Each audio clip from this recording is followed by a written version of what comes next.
మంత్రులు ఉన్నారు ఆ జిల్లాలు ఇద్దరు, సీతక్క మాట్లాడరు, సురేఖ గారు మాట్లాడరు. ఆ జిల్లా కాంగ్రెస్ ఎమ్మెల్యేలు మాట్లాడరు, ఎంపీలు మాట్లాడరు.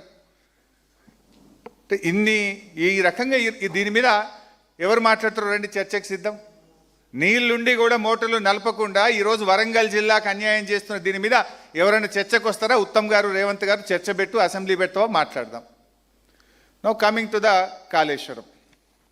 అక్షరం రాసు అబద్ధ తీర్మానం పెడదాం రేవంత్ రెడ్డి. అబద్ధాలు ఆడడంలో ఐ రికమెండ్ అసెంబ్లీలో ఒక ఏకగ్రీవ తీర్మానం పెడదాం రేవంత్ రెడ్డి.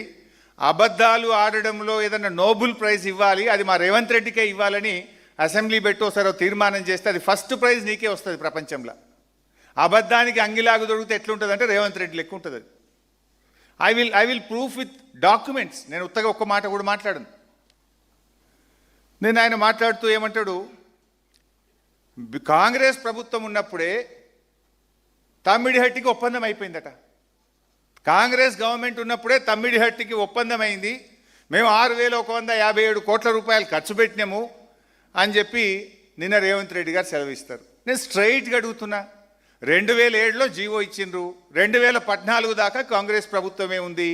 8 సంవత్సరాలు ఢిల్లీలో కాంగ్రెస్, ఆంధ్రప్రదేశ్లో కాంగ్రెస్, మహారాష్ట్రలో కాంగ్రెస్, 3 చోట్ల కాంగ్రెస్ ప్రభుత్వమే ఉంటే తమ్మిడిహట్టి దగ్గర తట్టెడు మట్టి ఎందుకు దవ్వలే? తమ్మిడిహట్టికి మహారాష్ట్ర నుంచి అనుమతులు వచ్చి ఉంటే మీరు ఎందుకు తమ్మిడిహట్టి బ్యారేజ్ 8 సంవత్సరాల్లో కట్టలేదు? సిడబ్ల్యూసి అనుమతులు ఎందుకు తేలేదు? అంటే నువ్వు అన్ని ఫాల్తు మాటలు, అబద్ధాలు మాట్లాడుతున్నావు. తమ్మిడిహట్టికి మహారాష్ట్ర నుంచి అనుమతి మీరు తేలేదు. ఆనాడు ఆ రోజు ఈ ఉత్తమ్ కుమార్ రెడ్డి కూడా మంత్రిగా ఉన్నాడు. ఆ క్యాబినెట్లో ఈయన కూడా మంత్రే. ఈ నీళ్ళ మంత్రికి ఆనాడు సోయి లేదు. సోయి ఉండుంటే, తెలంగాణ సోయి ఉండుంటే, తెలంగాణ మీద ప్రేమ ఉండుంటే ఆ రోజే అనుమతులు వచ్చేది. 8 ఏళ్ల కాంగ్రెస్ పాలనలో మహారాష్ట్రలో, ఇక్కడ ఢిల్లీలో కాంగ్రెసే ఉన్నప్పుడు ఎంత ఈజీగా అనుమతులు తేవచ్చు? Why you are failed? రాని అనుమతులు వచ్చినాయి అని చెప్పి రేవంత్ రెడ్డి మాట్లాడుతున్నాడు. మరి అనుమతులు వచ్చి ఉంటే ఎందుకు గట్లే 8 ఏళ్ళు తమ్మిడిహట్టి? ఎందుకు ఒక తట్టెడు మట్టి కూడా తీయలేదు అక్కడ? నేను స్ట్రైట్గా అడుగుతా ఉన్నా. ఇవాళ ఇంకా రేవంత్ రెడ్డి గారు మాట్లాడతారు, మేము 6,000 కోట్ల రూపాయలు ఖర్చు పెట్టినాం. సిగ్గుండాలే మాట్లాడనీకి. మీరు ఖర్చు పెట్టలే, బొక్కిర్రు పందికొక్కులొక్క బొక్కిర్రు మీరు. I'm on record.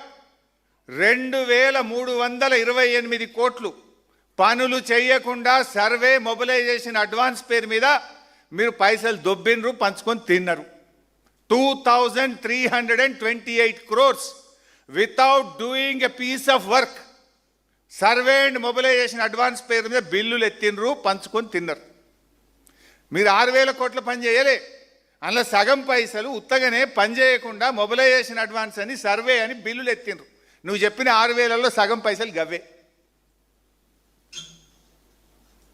అంటే మీరు కమిషన్లు, మొబిలైజేషన్ అడ్వాన్స్లు, కాంట్రాక్ట్లు మీకు అలవాటు. బీఆర్ఎస్ వచ్చినాక మొబిలైజేషన్ అడ్వాన్స్ సిస్టమే రద్దు చేసినాం, ఈపీసీ సిస్టమే రద్దు చేసినాం. ఈపీసీ పేరు మీద అడ్డగోలు దోపిడీని ఆనాడు కేసీఆర్ గారి ప్రభుత్వం రద్దు చేసింది.